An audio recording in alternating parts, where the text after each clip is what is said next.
The wind howled through the Colorado Rockies like a banshee's wail, carrying with it the promise of another brutal winter.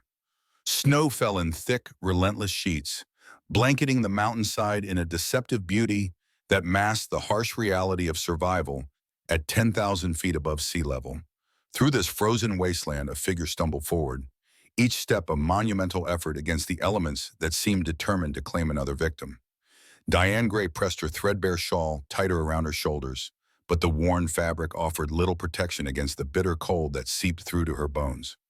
Her lips had turned blue hours ago, and she could no longer feel her fingers or toes. The hunger that had been her constant companion for the past 3 days now felt like a living thing inside her, gnawing at her insides with relentless persistence. She had not eaten a proper meal in over a week, surviving on nothing but melted snow and the occasional handful of pine nuts she managed to find beneath the towering evergreens. The small mining town of Silver Creek lay somewhere behind her in the valley, a place that had once held the promise of a new beginning, but had instead become a nightmare of rejection and cruelty. The townspeople had made it clear that a woman traveling alone, with no husband and no family to vouch for her character, was not welcome among their respectable community.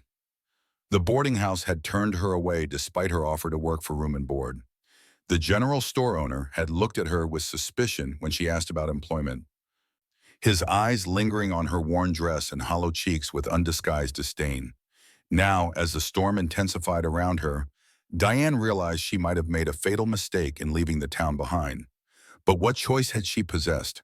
The alternative was to remain where she was unwanted, slowly starving while enduring the whispered accusations and pointed stares of people who saw her desperation as a moral failing rather than a circumstance beyond her control. Through the swirling snow, she caught sight of something that made her heart leap with desperate hope.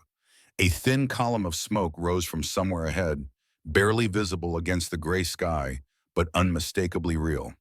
Where there was smoke, there was fire, and where there was fire, there might be shelter and perhaps even food.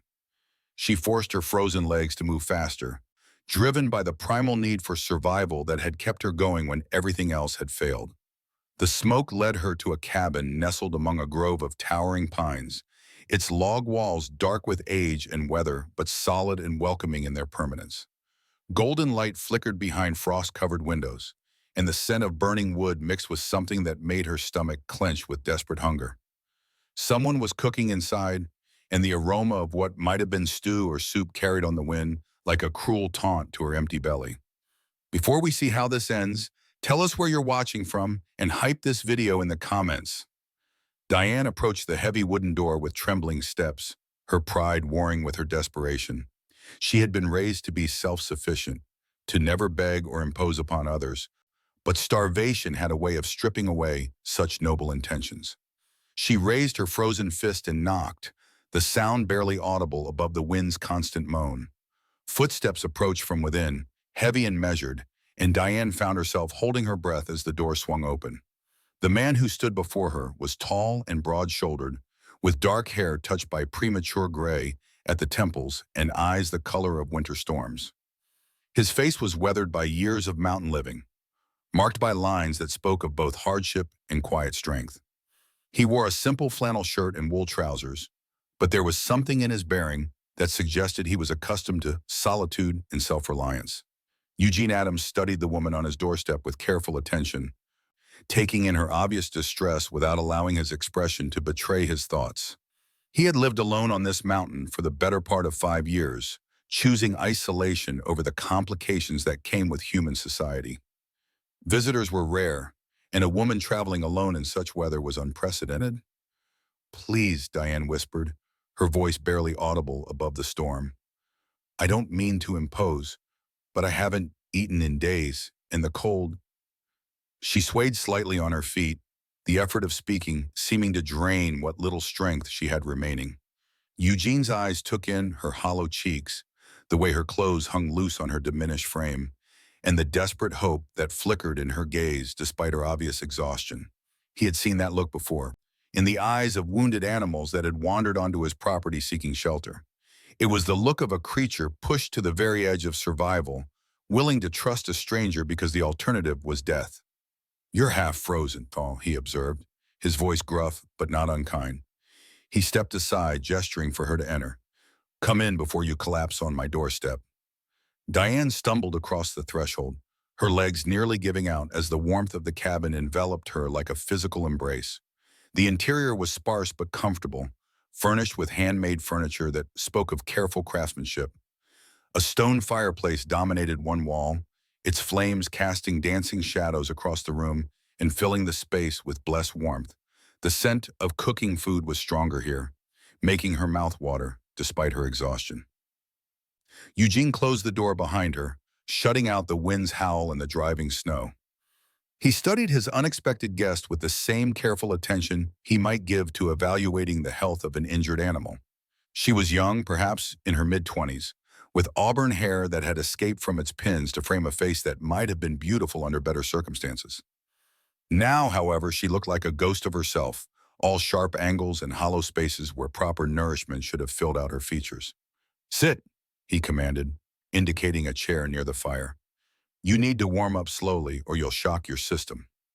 Diane sank into the offered chair with a grateful sigh, holding her hands toward the flames and feeling the painful tingling as circulation began to return to her frozen fingers.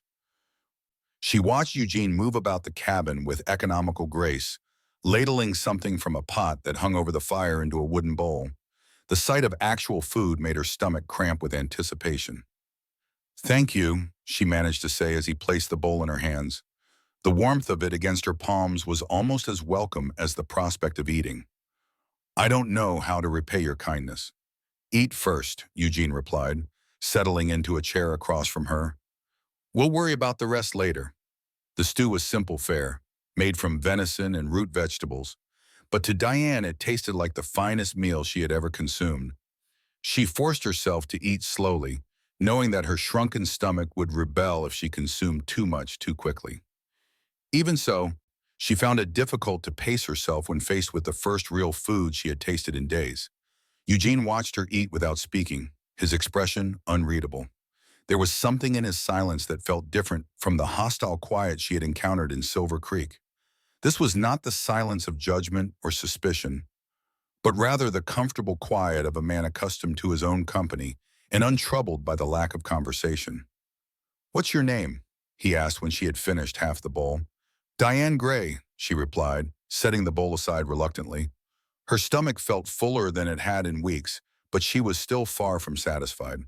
"I was traveling through Silver Creek when—" She trailed off, unsure how much of her story she should share with this stranger who had shown her such unexpected kindness. "When they made it clear you weren't welcome," Eugene finished for her. There was no surprise in his voice, only a weary acceptance that suggested he was familiar with the small-mindedness of small towns. Diane nodded, feeling heat rise in her cheeks despite the cold that still lingered in her bones. "I thought I might find work there, perhaps in one of the boarding houses or shops. But a woman traveling alone—" She shrugged, the gesture conveying more than words could about the reception she had received. "Where were you headed before Silver Creek?" Eugene asked. His tone was neutral, neither accusatory nor particularly sympathetic, but there was something in his eyes that suggested genuine interest in her answer. "California originally," Diane admitted. "My husband died of fever last spring, and I thought perhaps I could start over somewhere new. But my money ran out in Denver, and I've been working my way west ever since, taking whatever employment I could find." The admission hung in the air between them like a confession. In the society they both knew, a woman without male protection was viewed with suspicion at best and outright hostility at worst. The fact that she had been reduced to wandering from town to town in search of work marked her as something dangerous in the eyes of respectable people. A reminder of how quickly fortune could turn and how thin the line was between security and destitution. Eugene absorbed this information without visible reaction, though Diane caught a flicker of something in his expression that might have been understanding. "Finish your stew," he said simply. "Then we'll see about getting you properly warmed up." As Diane returned to her meal, she found herself studying her host with growing curiosity. There was something about Eugene Adams that set him apart from other men she had encountered in her travels. He possessed a quiet confidence that seemed to stem from genuine self-reliance, rather than bluster or posturing. His movements were economical and purposeful, suggesting a man who had learned to waste neither motion nor words in the harsh environment of the high mountains. The cabin itself reflected its owner's practical nature. Everything had a purpose, and nothing seemed to exist merely for decoration or comfort. The furniture was handmade but sturdy, built to last rather than to impress. Books lined one wall, their spines worn from frequent handling, and Diane glimpsed titles ranging from practical manuals on farming and animal husbandry to works of literature and philosophy. It was the library of a man who valued knowledge and learning, even in isolation. "You live here alone?" she asked, immediately regretting the question as soon as it left her lips. It sounded presumptuous and potentially improper, exactly the sort of inquiry that might make him reconsider his hospitality.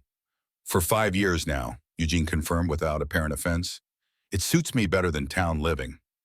There was something in the way he said it that discouraged further questions on the subject, and Diane found herself respecting his obvious desire for privacy.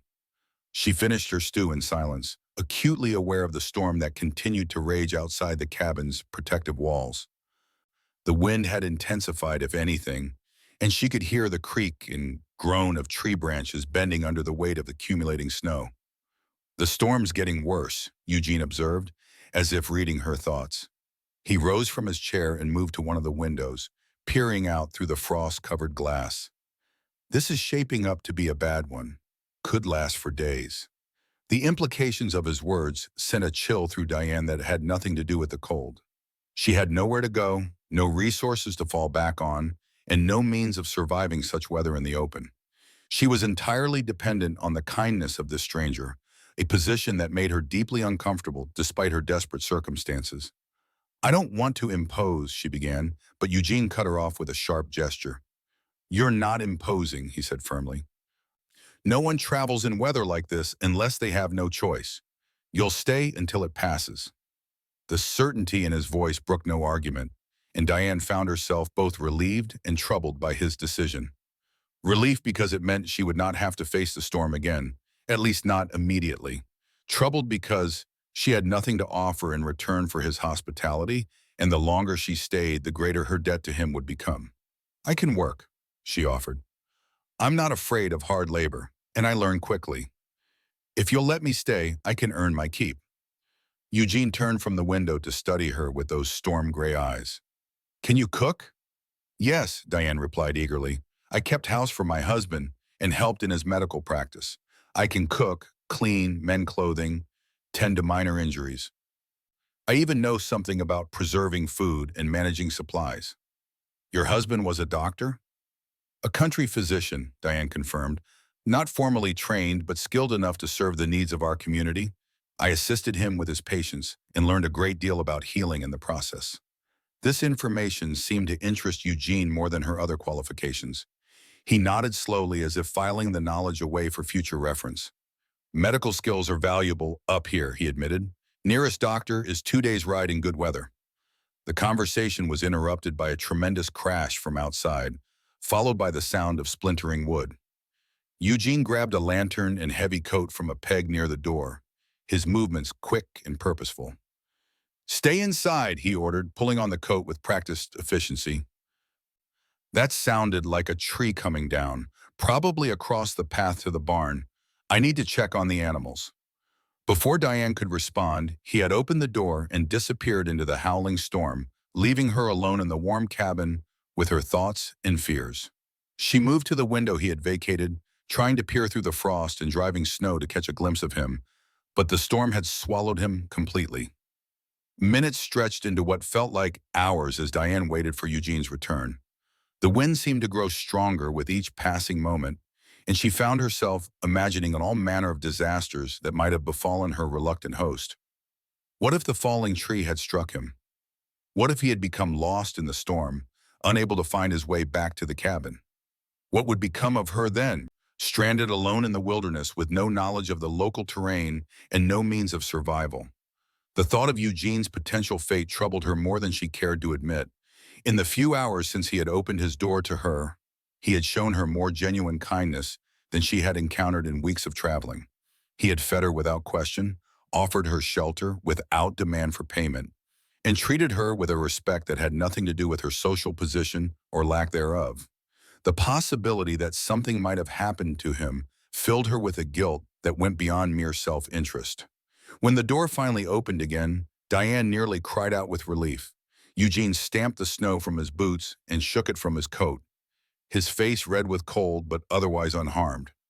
He carried an armload of additional firewood, which he stacked near the hearth before removing his outer garments.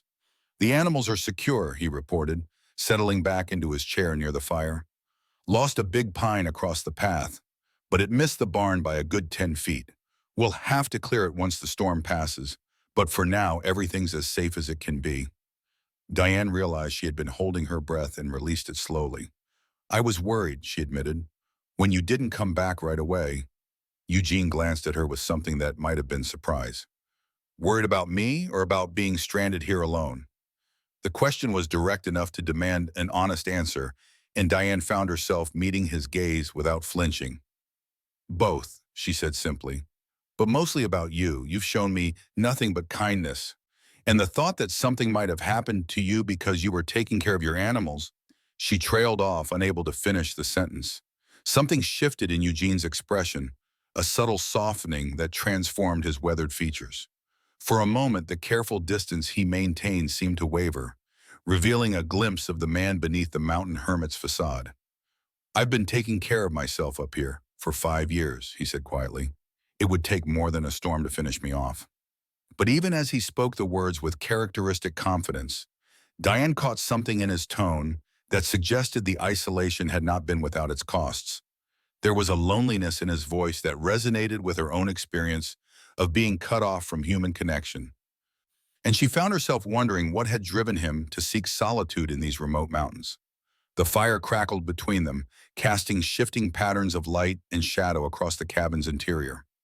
Outside, the storm continued its relentless assault, but within the solid walls of Eugenia's home they were safe and warm.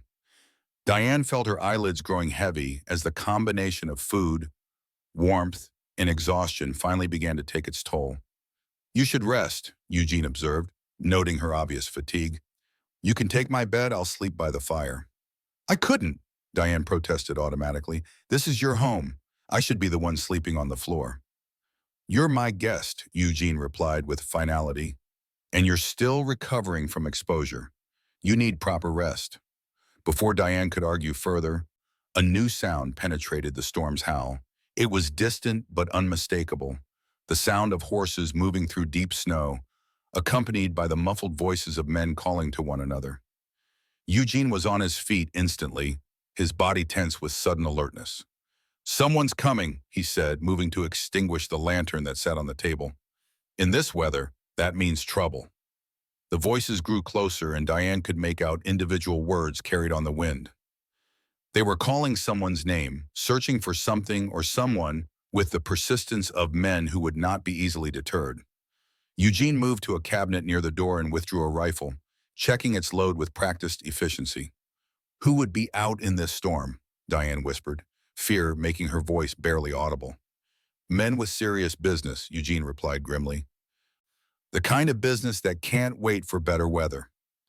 The sound of hoofbeats stopped just outside the cabin, and heavy footsteps approached the door. A loud, authoritative knock echoed through the room, followed by a voice that cut through the storm's noise with commanding clarity. "Eugene Adams, we know you're in there. Open up in the name of the law." Diane felt her blood turn to ice in her veins. Somehow, impossibly, they had found her. The respectable citizens of Silver Tree had not been content to simply turn her away from their town. They had followed her into the wilderness, determined to ensure that she faced whatever justice they deemed appropriate for a woman who had dared to seek help where she was not wanted. Eugene glanced at her, taking in her obvious terror with a single look. His jaw tightened, and something dangerous flickered in his storm-gray eyes. Without a word, he moved to stand between Diane and the door, the rifle held ready but not yet raised. "What do you want, Sheriff?" he called out, his voice carrying clearly through the wooden barrier. "We're looking for a woman," came the reply. "Diane Gray. She's wanted for questioning in connection with some missing property in Silver Creek. We have reason to believe she might have sought shelter here." Diane's heart hammered against her ribs as she realized the full scope of her predicament. Not only had they followed her, but they were accusing her of theft. The missing property could be anything, from food she had never stolen to money she had never seen. In a town where her word would carry no weight against that of established citizens, such accusations might as well be a death sentence. Eugene's grip on the rifle tightened, and when he spoke again, his voice carried a warning that was unmistakable even through the door. "I haven't seen any woman," he said carefully, "and I don't appreciate armed men surrounding my home in the middle of a blizzard. Now, Eugene," the sheriff's voice took on a placating tone, "we're not here to cause trouble for you. We just need to search your cabin to make sure she's not hiding inside. It's a matter of law and order." The silence that followed seemed to stretch on forever, filled with tension so thick that Diane could almost taste it. She watched Eugene's face, seeing the calculation in his eyes as he weighed his options. He could turn her over to them, wash his hands of the whole affair, and return to his solitary life without further complication. It would be the sensible thing to do, the safe thing. Instead, when he finally spoke, his words sent a shock through her that was greater than any cold she had ever experienced. "My cabin is my property," he said firmly, "and I don't give permission for any search. If you have legal papers that say otherwise, you can present them when the weather clears and we can all ride into town together. Until then, I suggest you find shelter before you freeze to death out there." The response from outside was immediate and heated. Multiple voices erupted in angry protests, threats, and demands. But through it all, Eugene stood unmoved, his rifle ready and his resolve apparently unshakable. As the confrontation escalated beyond the cabin's walls, Diane realized that her arrival had set in motion events that would change both their lives forever. Eugene Adams had made his choice, placing himself between her and those who sought to drag her back to face whatever justice awaited in Silver Creek. But as the voices outside grew more threatening and the sound of additional horses could be heard approaching through the storm, she wondered if his protection would be enough, or if they were both about to face consequences that neither of them could have anticipated. The standoff stretched through the howling wind, each second weighted with the potential for violence. Eugene's knuckles had gone white around the rifle stock, and Diane could see the tension radiating through his shoulders as he maintained his position between her and the door. Outside, the voices had grown more agitated, their demands punctuated by the stamping of horses and the creak of leather as men shifted in their saddles. "Eugene Adams," Sheriff Christopher Hall called again, his tone losing its earlier pretense of civility. "I'm going to ask you one more time to open this door. We've got a legal obligation to search for this woman, and your cooperation would be appreciated." "And I told you my position on that matter," Eugene replied, his voice carrying the same steady resolve that had marked his earlier refusal. "You want to search my property? You bring proper papers when the weather permits civilized travel." A new voice cut through the storm, younger and more volatile than the sheriff's measured tones. "Sheriff, we're wasting time talking to this mountain hermit. There's 6 of us and 1 of him. We could just break down the door and be done with it." Diane recognized the speaker as Anthony Long, a young man she had encountered briefly in Silver Creek. He had been among those who had stared at her with open hostility when she had asked about work at the general store, his eyes filled with the kind of righteous anger that young men often wielded like weapons against those they deemed unworthy of consideration. "Easy, Anthony," the sheriff cautioned, but there was less conviction in his voice than before. The storm was clearly taking its toll on the men outside, and their patience was wearing as thin as their tolerance for the bitter cold. Eugene shifted slightly, and Diane caught the subtle movement as he adjusted his grip on the rifle. The weapon was no longer merely held ready, but positioned for immediate use. The change was small but significant, a clear signal that he understood the situation was escalating beyond words. "Listen carefully," Eugene called out, his voice carrying a new edge that cut through the wind like a blade. "I've lived on this mountain for 5 years without bothering anyone. I mind my own business and expect the same courtesy in return. What I don't expect is armed men surrounding my home and making threats in the middle of a blizzard." "We're not making threats," Sheriff Hall replied, but his words lacked conviction. "We're conducting a lawful search for a suspected criminal." "Suspected of what exactly?" Eugene's question hung in the air like a challenge. What crime has this woman supposedly committed that requires 6 armed men to hunt her through a snowstorm? The silence that followed was telling. Diane felt her heart sink as she realized that Eugene's question had exposed the weakness in their accuser's position. If they had solid evidence of wrongdoing, they would have stated it immediately. The fact that they hesitated suggested their case was built on something far less substantial than actual proof. She suspected of theft, Anthony Long called out, his voice carrying the heat of youth and certainty. Missing supplies from the general store and money from the boarding house.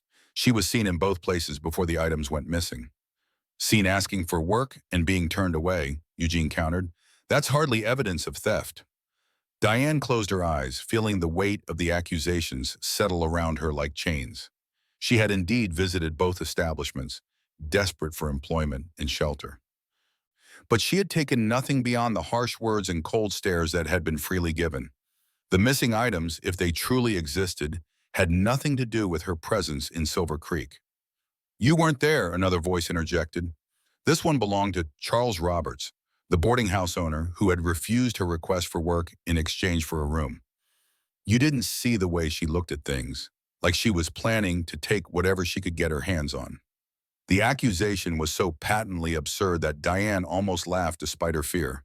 She had looked at things the way any hungry, desperate person might look at food and warmth, with longing born of need rather than criminal intent. But she understood how such desperation might be misinterpreted by those who had never known real want. Eugene's response was swift and cutting. So now we're arresting people for how they look at things? That's a dangerous precedent, Charles. By that logic, half the men in Silver Creek should be in jail for how they look at other men's wives. The comment drew angry shouts from outside, confirming that Eugene's barb had found its mark. Diane realized that her reluctant protector knew these men well enough to understand their weaknesses and hypocrisies. His years of solitude had not completely severed his connections to the community below, though it was clear those connections were strained at best. That's enough, Sheriff Hall's voice cut through the protests. Eugene, you're harboring a suspected criminal. That makes you an accessory to whatever crime she may have committed. Open this door now or we'll be forced to take more direct action. The threat was unmistakable, and Diane felt Eugene's resolve waver for just a moment. She could see the calculation in his posture, the way he weighed the cost of continued defiance against the potential consequences of surrender. He was one man against six, isolated on a mountain with no possibility of assistance or escape. Eugene, she whispered, her voice barely audible above the storm. You don't have to do this. I can go with them. I won't let you suffer for my sake. He turned his head slightly, just enough to meet her eyes without losing sight of the door. What she saw in his gaze was not the resignation she had expected, but something far more dangerous and determined. No, he said simply. You're under my protection now. The words carried a weight that went beyond mere hospitality or temporary shelter. They were a declaration of intent, a line drawn in the snow that he would not allow others to cross. Diane felt something shift inside her chest, a warmth that had nothing to do with the fire crackling in the hearth. Outside, the men were growing restless. She could hear them moving around the cabin, their voices carrying on the wind as they discussed strategy and options. It was clear they had no intention of simply riding away and returning when the weather improved. They had come too far and invested too much in their pursuit to abandon it now. There's a window on the back side, Anthony Long's voice carried clearly through the storm. Carl, take 2 men around there. Make sure he doesn't try to slip out with her while we're talking. Eugene's jaw tightened at the mention of Carl Nguyen, and Diane caught a flicker of something that might have been recognition or concern in his expression. Whoever this Carl was, he clearly represented a particular threat that the others did not. Sheriff, Eugene called out, his voice carrying a new urgency, you're making a mistake here. This woman hasn't committed any crimes, and you know it. You're letting fear and prejudice drive you to actions you'll regret. The only thing I'll regret is letting a thief escape justice, Hall replied. But there was less conviction in his voice than before. Last chance, Eugene. Open the door and turn her over, or we'll open it ourselves. The sound of heavy footsteps on the cabin's porch was followed by the scrape of metal against wood. They were preparing to force entry, and Eugene's single rifle would be of limited use against multiple attackers coming from different directions. Diane watched Eugene's face as he processed their deteriorating situation. The calm resolve that had marked his earlier defiance was giving way to something more primal and dangerous. She had seen that look before, in the eyes of cornered animals who understood that survival required violence. "Get away from the windows," he ordered quietly. "Find something solid to hide behind." Before Diane could respond, the sound of splintering wood echoed from the back of the cabin. The men had found the rear window and were forcing their way inside. Their entry marked the crash of breaking glass and the thud of boots hitting the floor. Eugene spun toward the sound, raising his rifle, but the front door exploded inward at the same moment. Sheriff Hall and Anthony Long burst through the opening, their weapons drawn and their faces grim with determination. The coordinated assault had been perfectly timed, leaving Eugene caught between two groups of armed men with no avenue for escape. "Drop the rifle, Eugene. Hakeem," Hall commanded, his pistol trained on the mountain man's chest. "Don't make this worse than it has to be." For a moment, the cabin was frozen in tableau, with Eugene caught between the two groups and Diane pressed against the far wall, her heart hammering against her ribs. The only sounds were the crackling of the fire and the continued howling of the wind outside. Then Carl Nguyen emerged from the back room, his own weapon drawn, but his attention focused entirely on Eugene rather than Diane. There was something personal in his gaze, a history that went beyond the current confrontation. "Hello, Eugene," Carl said quietly. "Been a while." "Not long enough," Eugene replied, his rifle still raised despite being outnumbered. "I thought you'd learn to stay away from my mountain." "Your mountain?" Carl's laugh was harsh and bitter. "Last I checked, this was still public land. You don't own these peaks any more than you owned that mine down in Silver Creek." The mention of a mine sent a shock of understanding through Diane. Suddenly, Eugene's isolation and the obvious animosity between him and these men began to make sense. There was a history here, a conflict that went far beyond her own desperate circumstances. "That's ancient history," Eugene said, but his voice carried a tension that suggested the wounds were still fresh. "This is about something else entirely." "Is it?" Carl stepped closer, his weapon steady despite the obvious strain between them. "Or is this just another example of Eugene Adams thinking he can take whatever he wants and damn the consequences?" Sheriff Hall looked between the two men with growing impatience. "Carl, we're here for the woman, not to settle old grievances. Eugene, lower your weapon. You're outnumbered and outgunned." But Eugene's attention remained fixed on Carl, and Diane could see the calculation in his eyes. There was something between these men that ran deeper than the current confrontation, something that might be used to their advantage if she could understand it. "What mine?" she asked suddenly, her voice cutting through the tension. "What happened in Silver Creek?" All eyes turned to her, and she saw surprise in several faces that she had spoken at all. But it was Carl's reaction that interested her most. His expression flickered with something that might have been guilt or regret before hardening back into hostility. "Tell her, Eugene," Carl said. "Tell her about the mine you stole from the people of Silver Creek.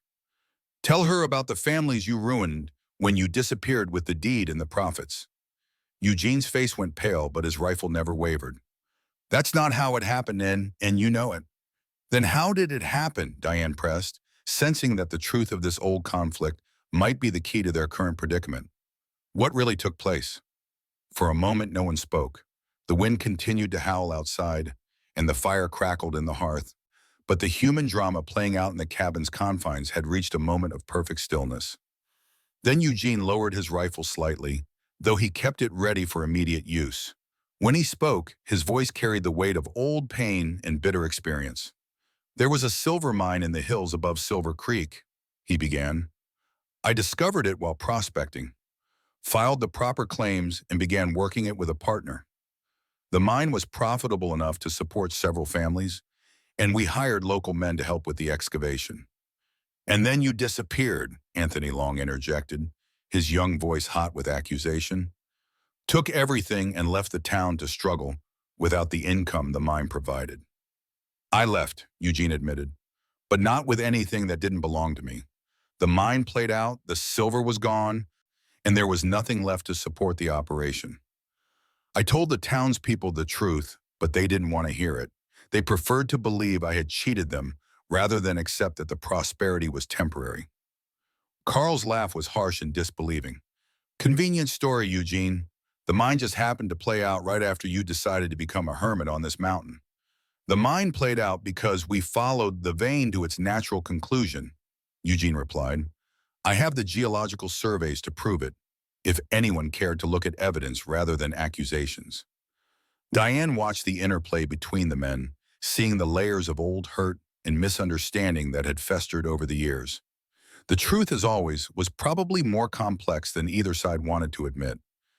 But what struck her most was the parallel between Eugene's situation and her own. Both of them had been branded as criminals by a community that found it easier to assign blame than to accept difficult realities. So you've been hiding up here for 5 years, she said quietly, running from accusations you claim are false. Eugene's eyes met hers, and she saw a flicker of something that might have been shame or regret. I wasn't running. I was choosing solitude over the company of people who had already decided I was guilty, regardless of evidence. The admission hung in the air between them, heavy with implication. Diane realized that Eugene's protection of her was motivated by more than simple kindness. He saw in her situation a reflection of his own experience with false accusations and community judgment. Sheriff Hall cleared his throat, clearly growing impatient with the direction of the conversation. This is all very interesting, but it doesn't change our current situation. Eugene, you're harboring a suspected criminal. That woman needs to come with us to face questioning about the missing items in Silver Creek. What missing items exactly? Eugene asked, his voice sharp with renewed focus. Be specific. What was taken? When was it discovered missing? And what evidence links it to Diane? The question seemed to catch the men off guard. They exchanged glances, and Diane noticed that none of them seemed eager to provide details. Supplies from my store, Charles Roberts said finally. Food items and some small goods. They went missing after she was there asking questions. What kind of food items? Eugene pressed. How much? When exactly did you discover them missing? Charles shifted uncomfortably under the scrutiny. Well, it's hard to say exactly. Things go missing all the time in a store, but the timing was suspicious. So you don't know what was taken, when it was taken, or if anything was actually taken at all, Eugene summarized. You're basing your accusations on suspicion and timing. There's also the matter of the money from my boarding house, Anthony Long added, but his voice lacked conviction. What money? Diane asked, finding her voice despite her fear. I never even entered your boarding house. You turned me away at the door. Anthony's face reddened, and he looked to the other men for support. Well, money went missing around that time. It stands to reason. It stands to reason that you're looking for someone to blame for your own carelessness or the actions of someone with actual access to your property, Eugene said coldly. This woman was desperate and hungry. If she had been stealing, don't you think she would have taken enough food to keep from starving? The logic of his argument was undeniable, and Diane saw doubt creep into several faces. But Carl remained unmoved, his weapon still trained on Eugene with steady determination. Maybe she did steal food, he said. Maybe she's just better at hiding it than most thieves. The point is, she's a stranger with no references and no fixed address. That makes her a natural suspect when things go missing. By that logic, every traveler passing through Silver Creek should be arrested on suspicion, Eugene replied. Is that the kind of justice you want to be known for? The question struck at the heart of the matter, and Diane could see its impact on the men facing them. They were not inherently evil, she realized, but they were afraid. Afraid of change, afraid of strangers, afraid of the economic uncertainty that plagued small mountain communities. Her presence had provided a convenient target for those fears, a way to assign blame and take action against forces beyond their control. Sheriff Hall seemed to recognize the weakness in their position as well. His weapon remained drawn, but his stance had relaxed slightly, and there was less certainty in his voice when he spoke again. Eugene, I understand your point, and maybe you're right about the evidence, but the fact remains that this woman has no means of support and no place to go. She's a burden on the community, and we can't be expected to provide for every vagrant who passes through. She's not a vagrant, Eugene said firmly. She's a widow trying to rebuild her life after losing her husband, and she's not asking for charity. She's asking for the opportunity to work and support herself. Work doing what? Carl demanded. What skills does she have that would be of value to anyone? Before Eugene could respond, Diane stepped forward, her fear giving way to a surge of anger at being discussed, as if she were not present. I can cook, clean, mend clothing, and tend to minor injuries, she said, her voice steady despite the weapons pointed in her direction. I assisted my husband in his medical practice and learned to treat wounds, set bones, and prepare medicines from local plants. I can read and write, keep accounts, and manage household supplies. I'm not asking for charity. I'm asking for the chance to earn my keep through honest labor. The list of her qualifications seemed to surprise the men, and Diane caught several exchanged glances that suggested they had not expected such a comprehensive response. In their minds, she had been reduced to a simple category, a desperate woman of questionable character. The reality of her education and skills complicated that comfortable assumption. Medical skills, Sheriff Hall repeated thoughtfully. That's something Silver Creek could use. Dr. Morrison is getting on in years and his hands aren't as steady as they once were. She's not a real doctor, Anthony protested. Just because she helped her husband doesn't mean she's qualified to treat people. I never claimed to be a doctor, Diane replied, but I have practical experience with common injuries and illnesses. I know how to clean and dress wounds, how to recognize signs of infection, and how to prepare basic remedies. In a community without easy access to professional medical care, such skills might be valuable. Eugene watched the exchange with growing interest, and Diane could see him beginning to understand the strategic value of her abilities. Medical knowledge was indeed precious in isolated communities, and her offer to work rather than seek charity addressed the fundamental concern about her being a burden. The point is, Carl interrupted, clearly seeing the direction of the conversation and not liking it, she's already proven she can't be trusted. She came to Silver Creek with nothing and left with nothing because she took nothing. That's the behavior of someone planning to move on and take whatever they can get.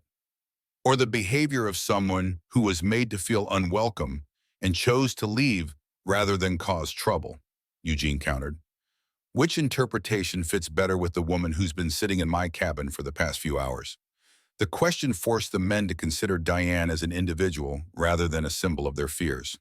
She had indeed left Silver Creek quietly when it became clear she was not wanted, rather than creating a disturbance or making demands. Her behavior since arriving at Eugene's cabin had been respectful and grateful, hardly the actions of a hardened criminal. This is all beside the point, Carl said, his voice growing harsh with frustration. Eugene, you've already proven you can't be trusted when it comes to the welfare of this community. Your protection of this woman is just another example of your selfish disregard for everyone else's concerns. The personal attack shifted the dynamic in the room immediately. Eugene's grip on his rifle tightened, and something dangerous flickered in his eyes. The old wound between him and Carl had been reopened, and the current situation was becoming secondary to their personal conflict. My selfish disregard? Eugene's voice was quiet but deadly. Is that what you call 5 years of minding my own business and bothering no one? 5 years of staying away from Silver Creek and its problems? 5 years of hiding from the consequences of your actions, Carl shot back. 5 years of living off the profits from that mine while the families you employed struggled to make ends meet. There were no profits, Eugene's control finally snapped, his voice rising to match the wind outside. The mine was exhausted, Carl. The silver was gone. I lost everything I had invested in that operation, just like everyone else. Then where did the money come from to build this cabin? Where did you get the resources to live up here without working?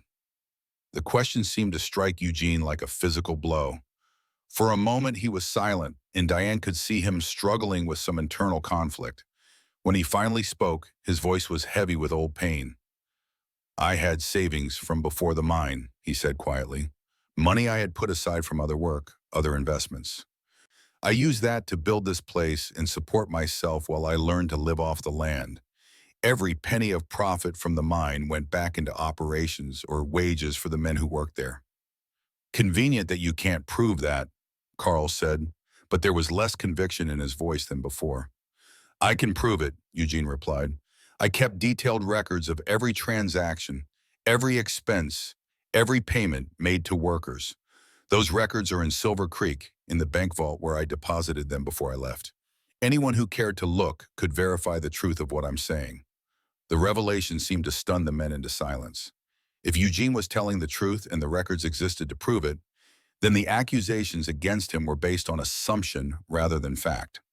The parallel to Diane's situation was unmistakable, and she could see the doubt growing in several faces.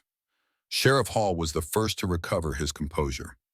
Even if that's true, it doesn't change our current situation. We came here for the woman, and we're not leaving without her. But the certainty that had marked his earlier statements was gone, replaced by the uncomfortable recognition that they might be making the same mistake with Diane that the community had made with Eugene the years before. "Sheriff," Diane said quietly, stepping forward despite the weapon still trained on her. "I understand your concerns about me, and I don't blame you for being suspicious. A stranger with no references and no resources is naturally viewed with caution, but I'm asking you to consider the possibility that your suspicions are wrong." She paused, gathering her courage for what she knew might be her only chance to change their minds. "I propose a compromise," she continued. "Let me return to Silver Creek voluntarily. Let me face whatever questions you have about the missing items. But let me do so as a free woman seeking to clear her name, not as a prisoner being dragged back in chains. Give me the chance to prove my innocence and demonstrate my value to the community." The offer surprised everyone in the room, including Eugene. She could see him starting to object, but she pressed on before he could speak. "If I'm guilty of the crimes you suspect, then evidence will prove it, and I'll accept whatever punishment is deemed appropriate. But if I'm innocent, as I claim to be, then perhaps we can find a way for me to contribute to Silver Creek's welfare, rather than being seen as a threat to it." The proposal hung in the air like a challenge, forcing the men to confront the fundamental question of whether they were seeking justice or simply looking for someone to blame for their troubles. Sheriff Hall lowered his weapon slightly, though he kept it ready for immediate use. The offer had clearly caught him off guard, and Diane could see him weighing the implications of accepting her proposal versus the complications of continuing their current confrontation. "That's a reasonable suggestion," he said slowly, "but it doesn't address the immediate problem of what to do about Eugene's interference with our investigation." "There was no investigation," Eugene replied sharply. "There was a manhunt based on suspicion and prejudice. If you want to conduct a proper investigation, then do so according to law and evidence, not fear and assumption." Carl stepped forward, his frustration with the turn of events evident in every line of his body. "This is exactly what I expected from you, Eugene. Turn everything around to make yourself look like the victim while the real problems go unaddressed." "The real problem," Eugene said quietly, "is a community so afraid of change and hardship that it would rather destroy innocent people than face the truth about its own circumstances." The words hit their target with devastating accuracy. Diane could see the impact on the men's faces as they were forced to confront the possibility that their actions were motivated more by fear than by justice. "You don't know what it's been like," Anthony Long said, his young voice cracking with emotion. "The mine closing, the jobs disappearing, families leaving for opportunities elsewhere. The town is dying and people are desperate for someone to blame." "So you blame me," Eugene said, "and now you blame her. But blaming others won't bring back the silver or create new opportunities. It will only drive away people who might actually be able to help." Diane felt a surge of gratitude toward Eugene for his defense of her, but she also recognized the truth in Anthony's words. Silver Creek was a community in decline, struggling with economic forces beyond its control. Her arrival had provided a convenient scapegoat for their frustrations, just as Eugene's departure years earlier had given them someone to hold responsible for their losses. "What if there was another way?" she asked quietly. "What if instead of looking for someone to blame, you looked for someone to help?" The suggestion drew skeptical looks from several of the men, but Sheriff Hall seemed genuinely curious about what she might propose. "I have medical skills that your community needs," Diane continued. "I have experience managing household finances and organizing supplies. I can read and write, which means I could help with record keeping and correspondence. Instead of seeing me as a burden or a threat, what if you saw me as a potential asset?" "And what would you want in return?" Carl asked suspiciously. "What's your price for these valuable services?" A place to live and enough food to survive, Diane replied simply. The opportunity to rebuild my life in a community where I can contribute something meaningful. I'm not asking for wealth or special treatment, just the chance to prove my worth through honest work. The simplicity of her request seemed to deflate some of the hostility in the room. These were not unreasonable demands, and her offer to contribute skills that the community genuinely needed made it difficult to dismiss her as merely a burden or threat. Eugene watched the exchange with growing interest, and Diane could see him beginning to understand her strategy. By shifting the conversation from accusations to opportunities, she was forcing the men to consider her as a potential solution rather than a problem. There's still the matter of the missing items, Charles Roberts said, though his voice lacked its earlier conviction. Even if we accept your offer to help the community, we can't ignore the suspicions about theft. Then investigate properly, Diane replied. Check your inventory carefully. Talk to other customers who might have seen something. Look for evidence rather than relying on assumptions. If items are truly missing, find out when they disappeared and who had access to them. Don't just assume the stranger is guilty because it's convenient. The challenge was direct and undeniable. If they were truly interested in justice rather than scapegoating, they would have to conduct a real investigation based on evidence and facts. Sheriff Hall holstered his weapon, a gesture that seemed to signal a shift in the room's dynamic. That's fair, he said. We should have done a more thorough investigation before riding out here in the first place. Should have, but didn't, Carl said bitterly. Just like we should have demanded proof about the mine situation years ago, but didn't. This town has a history of acting on assumptions and regretting it later. The admission was painful but honest, and Diane could see its impact on the other men. They were beginning to recognize the pattern of their own behavior, the way fear and desperation had led them to make decisions based on emotion rather than reason. So what do we do now? Anthony asked, his earlier hostility replaced by uncertainty. We can't just pretend this didn't happen. We go back to town, Sheriff Hall said firmly. We conduct a proper investigation into the missing items, if any actually exist. We examine the evidence, interview witnesses, and follow proper procedures. And we give Miss Gray here the opportunity to prove her innocence and demonstrate her value to the community. And what about Eugene? Carl asked, his voice still carrying undertones of old resentment. Do we just ignore his interference with our investigation? Eugene stepped forward, his rifle now held in a more relaxed position, but still ready if needed.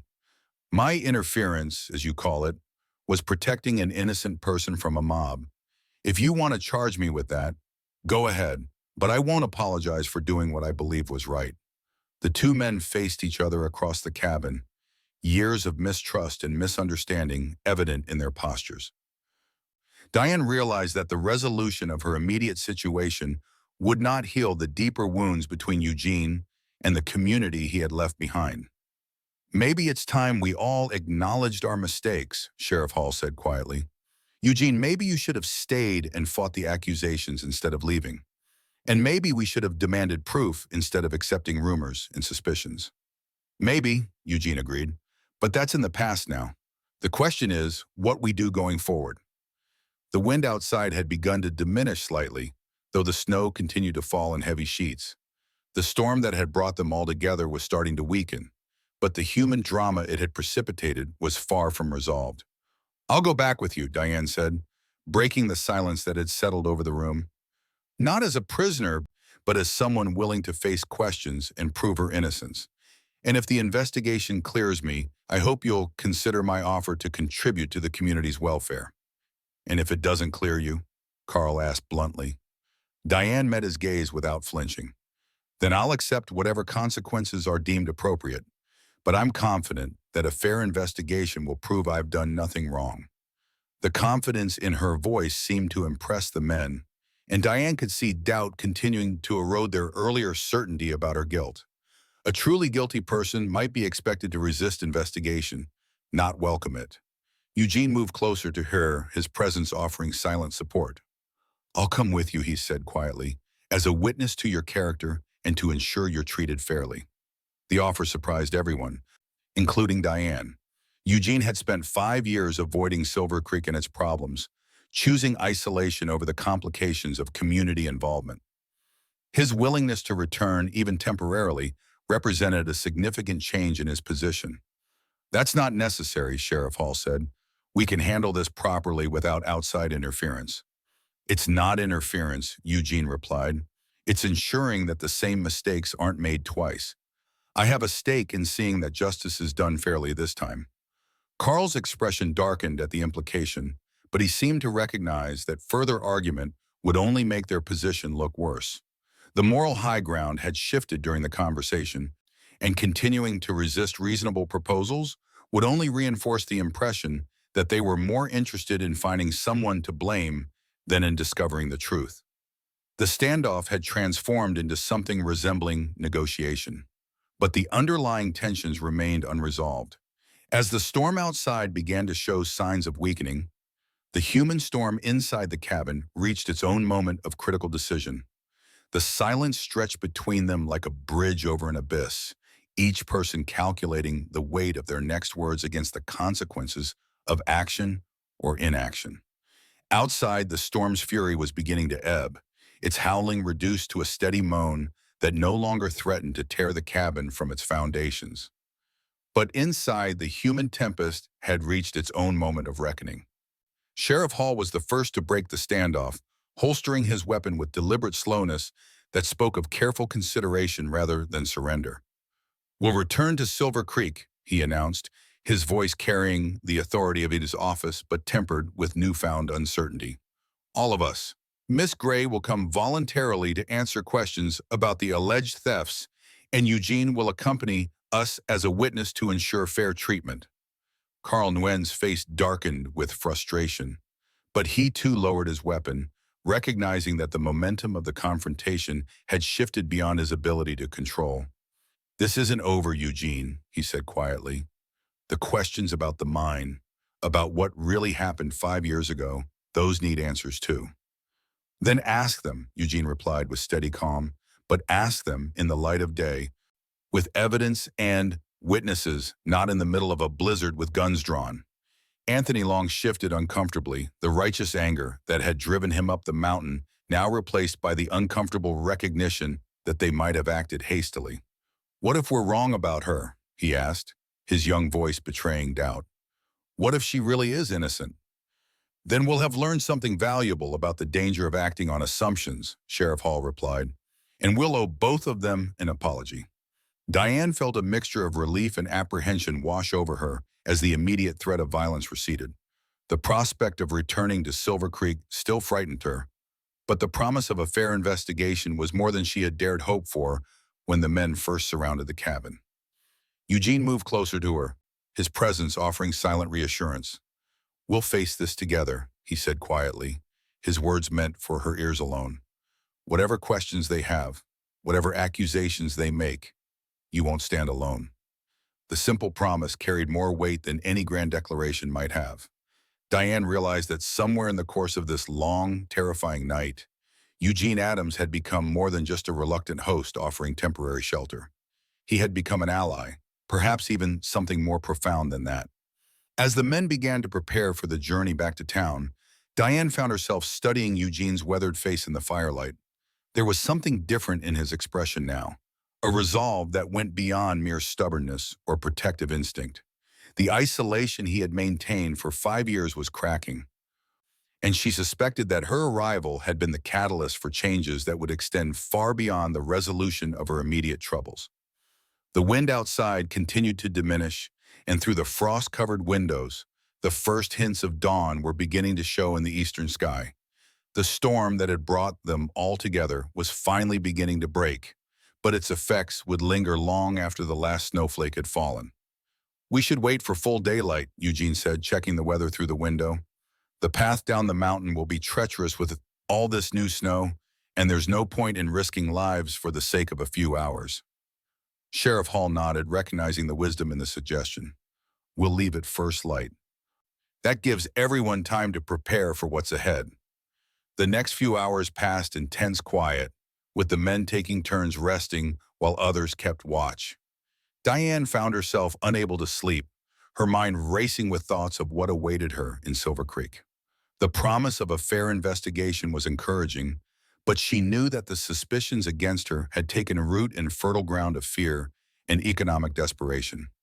Eugene sat beside her near the fire, his rifle within easy reach but no longer held ready for immediate use. "Tell me about your husband," he said quietly, his voice barely audible above the dying wind. The request surprised her, but she found herself grateful for the distraction from her anxious thoughts. "Thomas was a good man," she began, her voice soft with memory. He had learned medicine from his father, who had studied in Philadelphia before moving west. Thomas believed that healing was a calling, not just a profession. He never turned away a patient because they couldn't pay. "That's a rare quality," Eugene observed, especially on the frontier, where survival often depends on looking out for yourself first. "It was what made him special," Diane agreed, "but it was also what made his death so hard to bear. He caught fever while treating a family of immigrants who had nowhere else to turn. He knew the risk, but he couldn't abandon them to suffer alone." Eugene nodded, understanding the kind of man her husband had been without need for further explanation. "His death left you with nothing?" "Nothing but debts," Diane confirmed. "Thomas had spent everything he earned on medical supplies and helping patients who couldn't afford to pay. When he died, I discovered that we owed more than we owned. I sold everything to settle his obligations and started west with what little remained." The story painted a picture of nobility and sacrifice that made the accusations against her seem even more absurd. Eugene studied her face in the firelight, seeing the strength that had carried her through loss and hardship. "You could have stayed," he said, "found someone to marry, settled into a conventional life as a respectable widow." Diane's laugh was soft but bitter. A widow with no dowry and no family connections? The respectable men weren't interested, and the others? She shrugged, leaving the sentence unfinished. "So you chose independence over security." "I chose dignity over compromise," Diane corrected. "I thought I could make my own way in the world, support myself through honest work. I was naive about how difficult that would be." Eugene was quiet for a long moment, staring into the flames. When he spoke again, his voice carried a note of recognition that suggested he understood her choice better than most. "5 years ago, I faced a similar decision," he said. "Stay and fight accusations I couldn't disprove, or leave and preserve what dignity I had left. I chose to leave. Do you regret it?" Eugene considered the question carefully. "I regret the way I left. I should have demanded a proper investigation, insisted on examining the evidence, forced them to prove their accusations instead of simply accepting their judgment. But I was tired of fighting, tired of defending myself against people who had already decided I was guilty. And now? Now I'm wondering if it's time to stop running from other people's assumptions and start demanding the truth." The conversation was interrupted by movement from the other men who were beginning to stir as the first rays of sunlight penetrated the storm clouds. Sheriff Hall checked the weather again and pronounced conditions suitable for travel, though he warned that the journey would be slow and difficult. As they prepared to leave, Eugene gathered supplies and secured his cabin against the weather.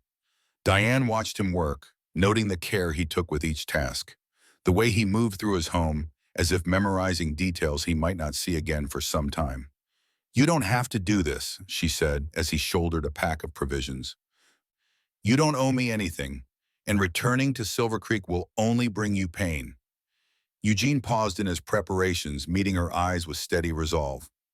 "Maybe it's time for that pain," he said. "Maybe avoiding it for 5 years has only made it worse." The journey down the mountain was treacherous, as Eugene had predicted. The new snow had drifted deep in places, and the familiar paths were obscured by white uniformity that made navigation challenging even for someone who knew the terrain well. The horses struggled through the drifts, their breath forming clouds in the bitter air as they picked their way carefully down the steep slopes. Diane rode behind Eugene on his sturdy mountain horse, grateful for his warmth and the security of his presence. The men from Silver Creek followed in single file, their earlier hostility tempered by the shared difficulty of the journey and the sobering reality of what awaited them all in town. As they descended, the storm's aftermath became more apparent. Trees had fallen across the path in several places, requiring detours that added hours to their travel time. The wind had sculpted the snow into fantastic shapes that transformed the familiar landscape into something alien and beautiful. "It's magnificent," Diane murmured, despite her fear of what lay ahead. Eugene nodded, his eyes scanning the transformed wilderness with appreciation. "The mountains don't care about human troubles," he said, "and they follow their own laws, create their own beauty. There's something comforting in that." By midday, they had reached the outskirts of Silver Creek, and Diane could see smoke rising from chimneys in the valley below.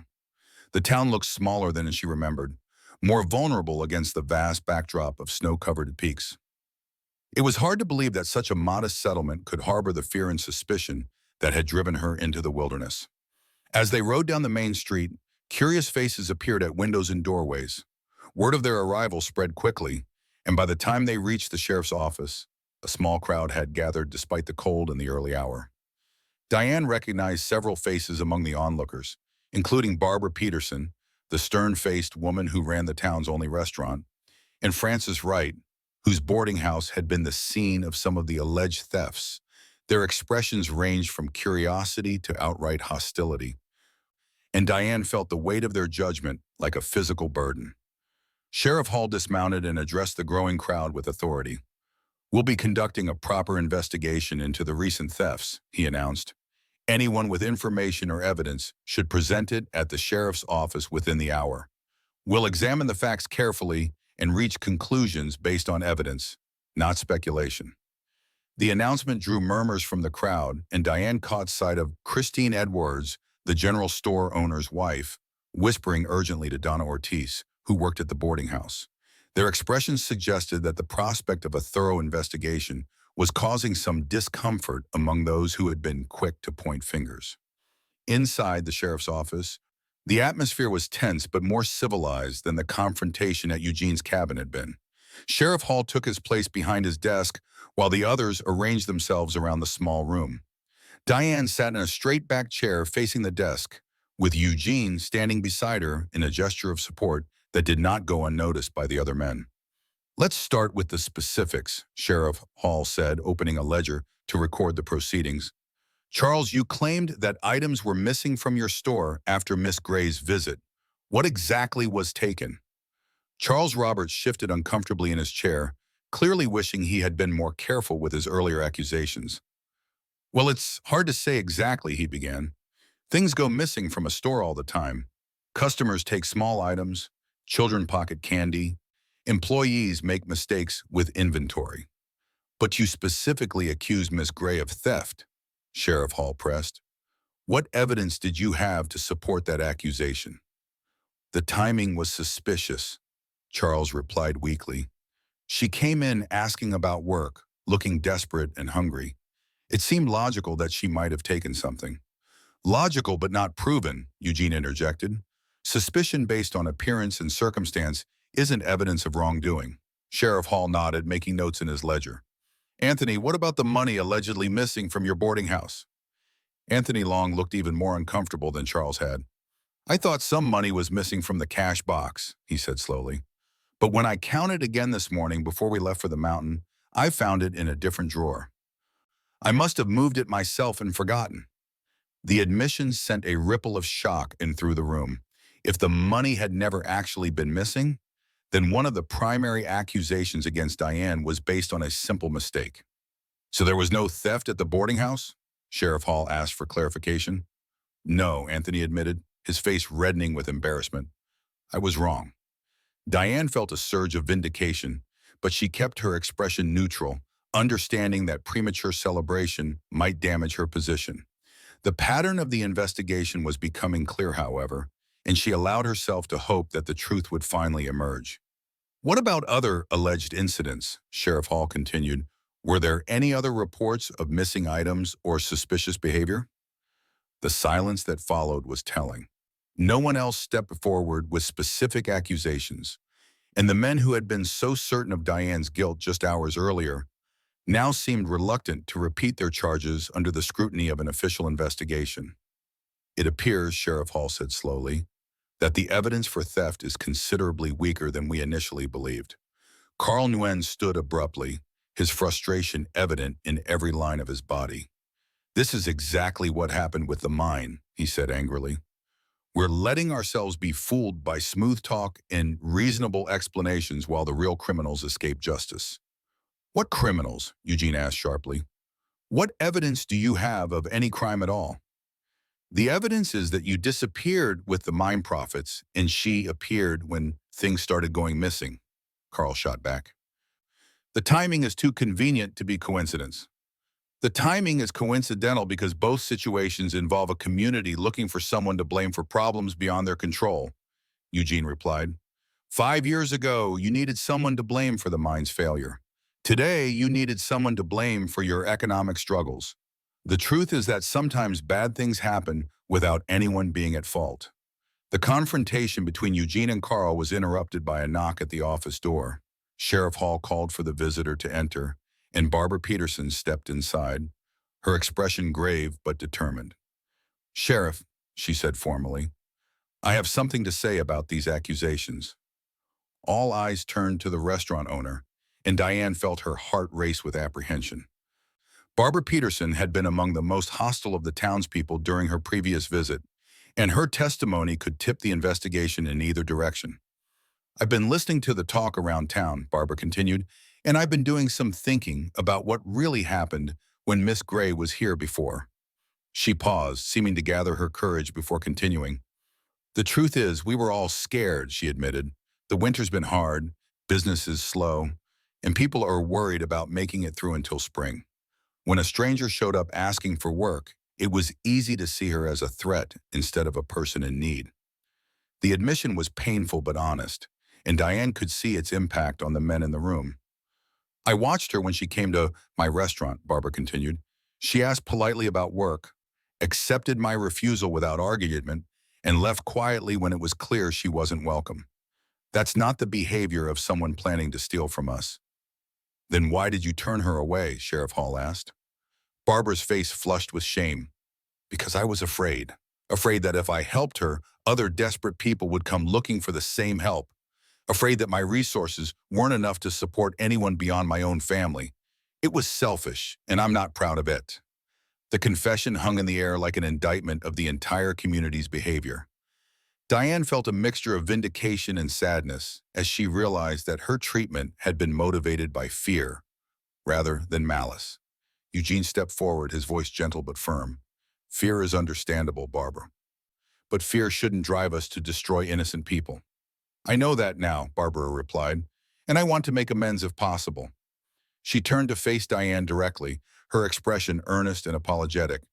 Miss Gray, I'd like to offer you work at my restaurant. The pay isn't much, but it includes meals and a room above the kitchen. If you're willing to stay in Silver Creek, I'd be grateful for your help. The offer was so unexpected that Diane was momentarily speechless. After hours of fearing for her freedom and her life, the prospect of honest employment and a place to belong seemed almost too good to be true. I would be honored to work for you, she managed to say. Thank you for your kindness. It's not kindness, Barbara replied firmly. It's justice. And it's long overdue. The exchange seemed to break the tension that had gripped the room since their arrival. Other townspeople who had gathered outside began to drift away, their curiosity satisfied and their concerns addressed by the investigation's findings. But Carl Nguyen was not ready to let the matter rest. He stood facing Eugene with years of accumulated resentment burning in his eyes. This doesn't resolve anything about the mine, he said harshly. You still owe this community an explanation for what happened 5 years ago. Eugene met his gaze without flinching. Then let's settle it once and for all. The bank records I mentioned are still in the vault. Sheriff, I request that you examine them as part of an official investigation into the mine's closure. The challenge was direct and unambiguous. If Eugene was lying about the records, his request would expose him to criminal charges. If he was telling the truth, it would vindicate him and expose the accusations against him as unfounded. Sheriff Hall nodded slowly. That's a reasonable request. We'll examine the records this afternoon and determine what really happened with the mine operation. And if the records prove Eugene was telling the truth? Diane asked quietly. What then? Carl's expression darkened, but he seemed to recognize that he had been backed into a corner by his own accusations. Then I'll apologize, he said grudgingly, but I don't expect that to happen. The afternoon examination of the bank records was conducted in the presence of several town leaders, ensuring that the findings would be accepted by the community, regardless of their content. Diane waited anxiously as the documents were reviewed, understanding that Eugene's vindication was almost as important to her as her own. When Sheriff Hall finally emerged from the bank, his expression was grim but resolute. He gathered the waiting crowd and announced his findings with official authority. The records show that Eugene Adams maintained detailed accounts of all mine operations, he said clearly. Every dollar of profit was documented and every expense was recorded. The evidence shows that when the mine closed, there were no profits to distribute. In fact, Mr. Adams lost his own investment in the operation, just as he claimed. The announcement sent a shock through the assembled townspeople. Carl Nguyen stood frozen, his face pale with the realization that his accusations had been proven false. Furthermore, Sheriff Hall continued, the geological surveys conducted at the time confirmed that the silver vein was exhausted. The mine's closure was due to natural depletion, not mismanagement or theft. Eugene stood quietly as his vindication was announced, showing no triumph or satisfaction at being proven right. Instead, his expression was sad, as if the cost of clearing his name had been too high to celebrate. Carl, he said quietly, approaching the man who had been his chief accuser. I don't need your apology, but I hope this helps you understand why I left. It wasn't guilt that drove me away, but exhaustion from fighting accusations that couldn't be disproven until today. Carl looked at Eugene with something that might have been shame or regret. I was wrong, he said simply. About the mine, about you, about a lot of things. I let my anger and disappointment cloud my judgment. We all did, Sheriff Hall added, and we all learned something important about the danger of acting on assumptions instead of evidence. As the crowd dispersed, Diane found herself standing beside Eugene in the gathering dusk. The storm had passed completely, leaving behind a world transformed by snow and the clarity that came with truth finally revealed.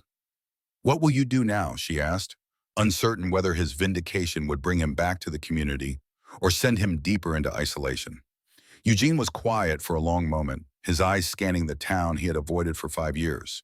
When he spoke, his voice carried a note of possibility that had been absent during their first meeting. I've been thinking about that, he said. Living alone on the mountain has its advantages. But it also has costs. Maybe it's time to consider a different kind of life. The implication in his words made Diane's heart race, but she was afraid to assume too much. What kind of life? Eugene turned to face her, his storm-gray eyes warm with something that might have been hope. The kind where a man and woman face the world together instead of separately. The kind where two people who understand hardship and judgment can build something better than either could manage alone. The proposal was not made with flowery words or grand gestures, but with the quiet certainty of a man who had learned to value substance over show. Diane felt tears prick her eyes as she realized that her desperate flight into the wilderness had led not just to survival, but to the possibility of genuine happiness. Are you asking me to marry you, Eugene Adams? She said softly, wanting to be certain of his meaning. I'm asking if you'd consider sharing a life with a reformed hermit who's learned that isolation isn't the answer to life's problems, he replied.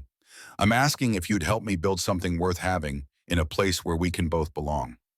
Diane thought of the long journey that had brought her to this moment, the death of her husband, the loss of everything she had known, the desperate wandering from town to town in search of acceptance and survival. All of it had led to a snow-covered mountain cabin and a man who had seen her worth when others saw only burden.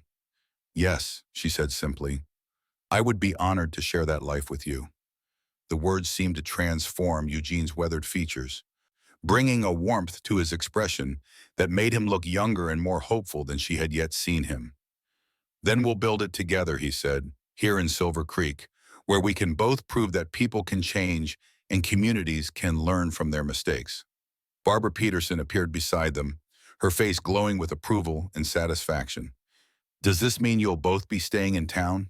She asked hopefully. It means we'll be part of the community, Eugene replied, contributing to its welfare instead of hiding from its problems. The commitment represented a fundamental change for both of them. Eugene would emerge from his self-imposed exile to become an active member of the society he had fled. Diane would find not just employment and shelter, but a true home where her skills and character were valued. As they walked together through the snow-covered streets of Silver Creek, Diane reflected on the strange turns that fate could take. She had arrived in this town as a desperate stranger, been driven away as a suspected criminal, and returned as a woman with both employment and the promise of marriage to a man whose integrity had been proven beyond doubt. The townspeople they passed offered cautious greetings, their earlier hostility replaced by curiosity and, in some case, genuine remorse for their treatment of both Eugene and herself. It would take time to fully heal the wounds that had been inflicted, but the foundation for that healing had been laid through the simple expedient of demanding truth over assumption. "There's something I want to show you," Eugene said as they reached the edge of town.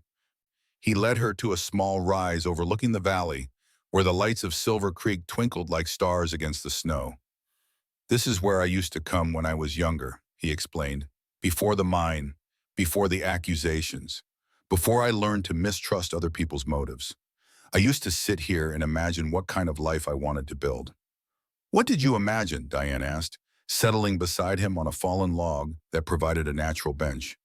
"A home filled with purpose and meaning, work that mattered, someone to share both the struggles and the victories." He paused, his breath forming clouds in the cold air. "I thought I had lost the chance for that when the mine failed and the accusations began. But maybe I was wrong." Diane reached for his hand, finding it warm and strong despite the bitter cold. "Maybe the accusations were necessary to bring us to this point. Maybe we both needed to understand what it meant to be misjudged before we could truly appreciate being accepted." Eugene squeezed her hand gently, his eyes reflecting the starlight. "Maybe you're right. Maybe everything that happened was preparing us for this moment." They sat in comfortable silence, watching the lights of the town below and contemplating the future they would build together. The wind had died completely, leaving the world wrapped in the profound quiet that follows great storms. "Eugene," Diane said softly, "when you opened your door to me that night, did you know it would change everything?" He considered the question carefully, as was his way. "I knew you were in danger," he said finally. "I knew I couldn't turn away from someone in need. But I didn't know that helping you would also help me find my way back to the world. And now?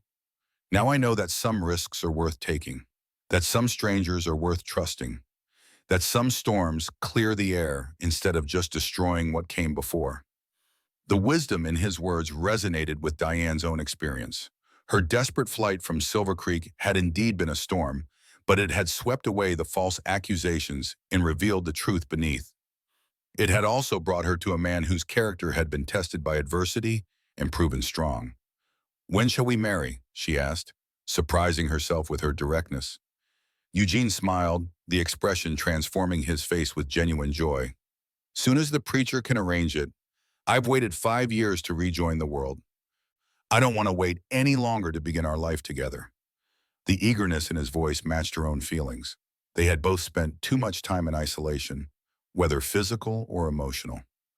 The prospect of building something together, of facing the future as partners rather than solitary survivors, filled her with anticipation. As they rose to return to town, Diane took one last look at the view from the hilltop. Silver Creek spread below them like a promise, its lights representing not just individual homes, but a community that had learned something valuable about the cost of fear and the importance of truth. "It's beautiful," she murmured. "It will be our home," Eugene replied. "Yours and mine, together." The simple statement carried the weight of commitment and hope. Together they walked back toward the lights of Silver Creek, toward a future neither could have imagined when the storm first brought them together. Behind them, the mountain where Eugene had lived in solitude for 5 years stood silhouetted against the star-filled sky. It would always be part of their story, the place where a desperate woman had found sanctuary and a lonely man had rediscovered his connection to humanity. But ahead lay something even more precious, the chance to build a life based on mutual respect, shared purpose, and the kind of love that grows from truly seeing and valuing another person's character. The storm had passed, leaving in its wake not destruction, but transformation. And in the quiet streets of Silver Creek, two people who had learned the hard lessons of judgment and redemption walked hand in hand toward a future bright with possibility. As they reached Barbara Peterson's restaurant, where Diane would spend her last night as a single woman, Eugene paused at the door. "Tomorrow begins our real life together," he said softly. "Tomorrow," Diane agreed, her heart full of gratitude for the strange path that had led her from desperation to hope, from rejection to acceptance, from solitude to love. The door opened to warmth and light, welcoming them both home.